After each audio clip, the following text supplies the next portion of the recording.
विधानसभा चुनाव 2023 और लोकसभा चुनाव 2024 भारतीय जनता पार्टी को मध्य प्रदेश में प्रचंड जीत मिली।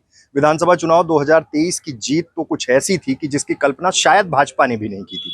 2024 का चुनाव हुआ और 24 लोकसभा चुनाव में एक संसदीय सीट जो कांग्रेस के कब्जे में थी उसका नाम है छिंदवाड़ा, लेकिन उस सीट पर बंटी साहू की जीत हुई। और इस जीत के बाद अब बंटी साहू बड़ी तेजी के साथ छिंदवाड़ा में काम कर रहे हैं, दौरे कर रहे हैं, क्योंकि उनको पता है कि ये एक समय में कमलनाथ का गढ़ रहा है, एक अच्छा खासा होल्ड रहा, लेकिन उन्होंने कमलनाथ के बेटे नकुलनाथ को बीते लोकसभा चुनाव में चुनाव हरा दिया।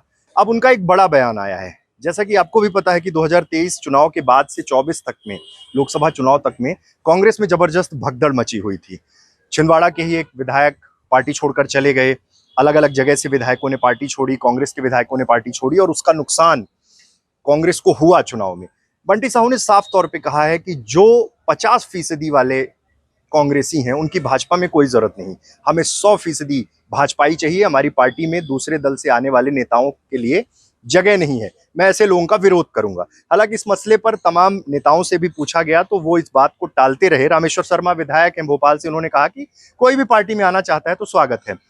ये जो भगदड़ का सिलसिला है, और ये कहा जाता है कि भाजपा पूरी तरह से पैक्ड हो चुकी है, इसलिए शायद अब उनको किसी की जरूरत नहीं है। लेकिन सबके जहन में यही सवाल है कि क्या इस भगदड़ को, जो भगदड़ कांग्रेस में है, उसे रोक पाएगी कांग्रेस? क्या बीजेपी कांग्रेस से आए हुए नेताओं को अब रोकेंगे, क्योंकि अब उनकी पार्टी में जगह फुल हो चुकी है।